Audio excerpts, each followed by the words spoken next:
आज के बाद से अगर जुडिशरी को, जजेस को डराने की, धमकाने की या किसी दूसरे तरीके की इन्फ्लुएंस देने की भनक भी देश के मालिकों या जनता को, यानी कि जनता को लगी, तो जनता है सड़क पे आएगी और अपने जजेस को हिफाजत करेगी, दबाव देगी और हम पूरे मुल्क में प्रदर्शनों की लाइन लगा देंगे अगर जजेस के ऊपर कोई भी इस तरीके का हमला किया गया। इस टॉपिक से बोल रहा है कि हमें जुडिशरी को बचाना है, जजेस के ऊपर किसी भी तरीके का हमला पूरा देश बर्दाश्त नहीं करेगा।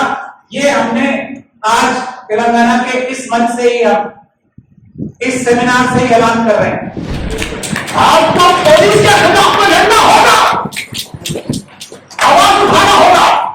अगर आप आज सैक्रिफाइस नहीं करेंगे अपने टाइम को और अपने रिसोर्सेस को, तो फिर कल आप अपने बच्चों को जवाब देने के काबिल नहीं रहेंगे।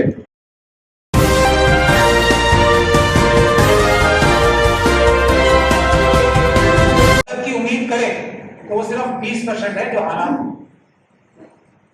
80% हमें दूसरे डेमोक्रेटिक कॉन्स्टिट्यूशन राइट्स जो है, जो तरीके हैं उससे, यानी कि पीसफुल प्रोटेस्ट, जेल भरो आंदोलन, जो गिरफ्तारी देते हैं, ये पीसफुल प्रोटेस्ट और कॉम्बिनेशंस इन सब, वोट में भी दरखास्त लगे, पीसफुल प्रोटेस्ट भी हो और पिटीशन भी की जाए। दूसरी जो कमजोर तबके हैं उनसे भी अलायंसेस किए जाए, उनके साथ सिम्बायोटिक रिलेशंस बनाए जाए, ताकि कमजोर की मदद करके एक दूसरे की ताकत बने। जो संविधान का तरीका है, तो उसको करने के लिए मिशन से कॉन्स्टिट्यूशन काम करना चाहता है और उसी के लिए आज मुझे खुशी है कि तेलंगाना में भी एक चैप्टर हमारा खुल रहा है और इस टॉपिक से खुल रहा है कि हमें जुडिशरी को बचाना है, जजेस के ऊपर किसी भी तरीके का हमला पूरा देश बर्दाश्त नहीं करेगा। ये हमने आज तेलंगाना के इस मंच से ही, इस सेमिनार से ही ऐलान कर रहे हैं। मैं कर रहा हूं और आप लोगों से गुजारिश करूंगा, जो लोग मेरी बात से इत्तेफाक रखते हो तो हाथ उठा के उसकी तारीफ करें। अभी नहीं, अभी मैं प्रपोजल को देखो।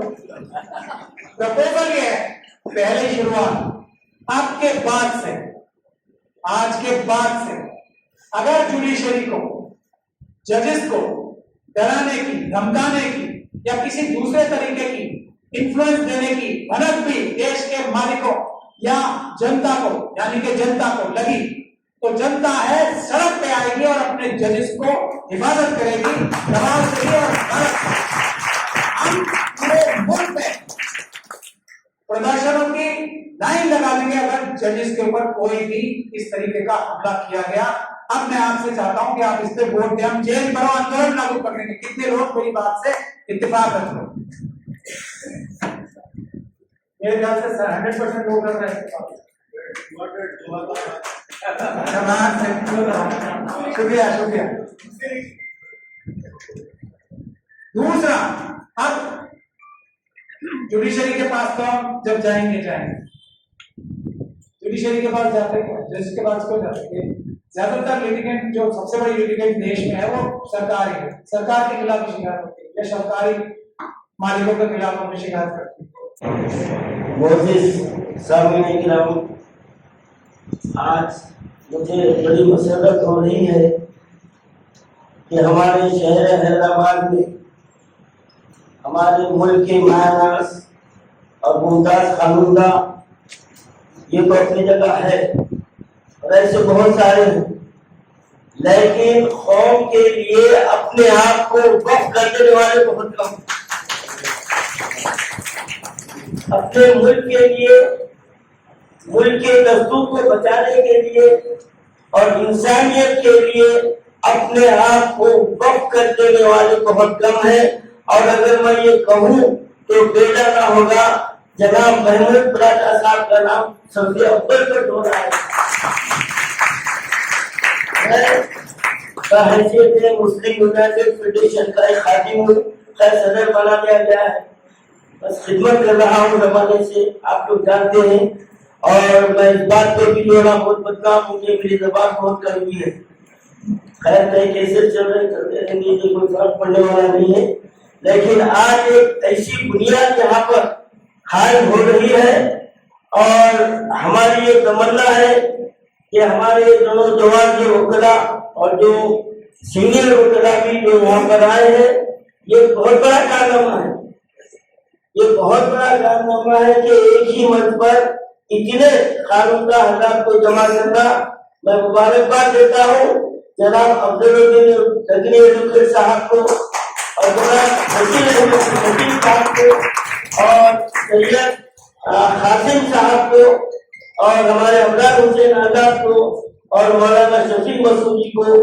इन नौजवानों की ये मेहनत का नतीजा है और इंशाअल्लाह ताला कल का प्रोग्राम आज से भी ज्यादा कामयाब होगा, क्योंकि आज का हम सिर्फ एडुकेट के लिए मखसूस किए थे, फिर भी अल्हम्दुलिल्लाह अल्लाह का फजल है कि इतने लोग यहाँ पर आए हैं। मैं क्योंकि हमको महमूद राजा साहब से उनसे सुनना है, बस मैं इतना ही कहूँगा कि शहर हैदराबाद में आप तशरीफ लाए, आपका तहरीर से इस्तेमाल हम करते हैं। और एक बात मैं यहाँ पर कहना चाहता हूँ कि जब फोन पे मुझसे गुफ्तगू हुई, पहली राजा साहब की मेरी मुलाकात 2017-18 में उनकी सूफी में सरवर किसी साहब जो ना रखे थे, मैं तेलंगाना की नुमाइंदगी कर रहा था। वहां पर आपने बेजिगरी से मुकामी हुकूमत का, बीजेपी हुकूमत का डटकर मुकाबला करके वो उस कॉन्फ्रेंस के इनेकाद में आपका दलील था, मैं गवाह हूँ, मैं खुद भी मौजूद हूँ। और उसके बाद जब बात हुई तो हमारे राजा साहब ने कहा कि मैं तेलंगाना में औकात की इमदाद को बचाने के लिए मैं टीम बनाना चाहता हूँ। मुकामी वकला जो है इसमें आगे बढ़े और औकात की इमदाद की हिफाजत करे, और जो इमदाद है न सिर्फ हिफाजत करना है बल्कि जो छीनी गई है, अब कौन छीने मुझे बोलने की जरूरत नहीं है, कोई उसका बुलावा नहीं है, चाहे कांग्रेस हो, बीआरएस हो, टीडीपी हो, कोई भी हो, क्योंकि मैं उनके सामने भी एक बात कहता हूँ कि कोई उनके बुलावा नहीं है। और एक बात भी मुझसे देखा है कि घर को आग करके घर के चला, घर को आग करके हमको ये बात समझने की जरूरत है। और हमें छुपे हुए हमारे फांसी में कहा जाता है उर्दू में आशिक के साथ रहा, तो ऐसों से हमको बचने की जरूरत है। और यहाँ से एक नया खत्म यहाँ पड़ने वाला है, एक तहरीक शुरू होने वाली है और इंशाअल्लाह ताला ये तहरीक एक तेलंगाना में हमारी तारीफ बनाएगी और जिसकी निगरानी हमारे महमूद राजा साहब करेंगे। करेंगे जब तक आप यहाँ पे रहने के साथ नहीं रहेंगे। आपका पुलिस के खिलाफ में लड़ना होगा, आवाज उठाना होगा। आप अगर उनके हाथ में हाथ जाते रहोगे और तानाशाही को आप बर्दाश्त करते रहोगे तो यही नतीजा होगा। हम सोचते रहेंगे आप कहां थे सरकार, हम लोग जब गरीब मिल रहे थे, जब आपके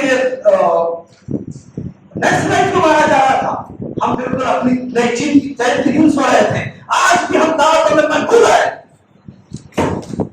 ये इससे बाहर आना पड़ेगा।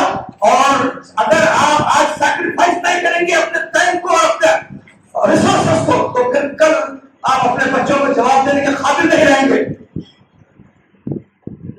कोई करना पड़ने का काबिल नहीं रहेगा, हम इतनी बात दे रहा हूं मैं।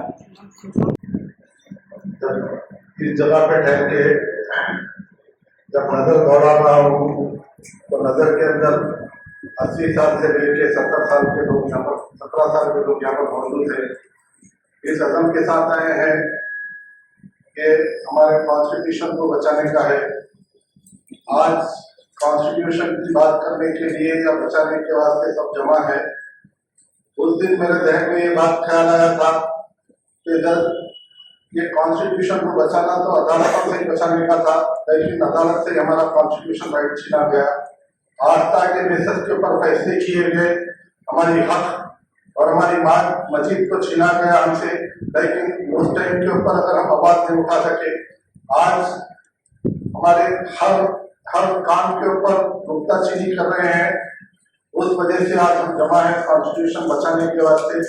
मैं बहुत सोच के आया था यहाँ पर बात करने के लिए, लेकिन टाइम देखते हुए और आप लोगों की बेचैनी को देखते हुए कि महमूद भाई को सुनना है, हैदराबाद का कल्चर और तहजीब को नजर में रखते हुए कि मेहमान मुखर्रिर को चांस देना है, पहले उनको सुनना है। इस बात से मैं मुख्तसर सी बात ये बताऊंगा कि हम कॉन्स्टिट्यूशन बचाने के लिए नहीं, कॉन्स्टिट्यूशन बचा हुआ है, हम सो रहे थे, हम बेदार थे, इसका गलत फायदा उठाया जा रहा है। आज हम जब नींद में से बेदार हो जाएंगे तो इंशाल्लाह ना हमारे से कोई हमारा राइट छीना जाएगा, ना हमारा कोई कॉन्स्टिट्यूशन छीना जाएगा। इसमें इतनी हिम्मत नहीं है कि हमारे गिरबान पे हाथ डालें। हम हमारा कॉन्स्टिट्यूशन हम जब बेदार हो जाएंगे, सिर्फ आपको बेदार करना हमारे महबूब में आए हैं। इंशाल्लाह महबूब के जरिए हम सब बेदार होंगे, इंशाल्लाह हमारे हक के लिए हम बराबर करेंगे।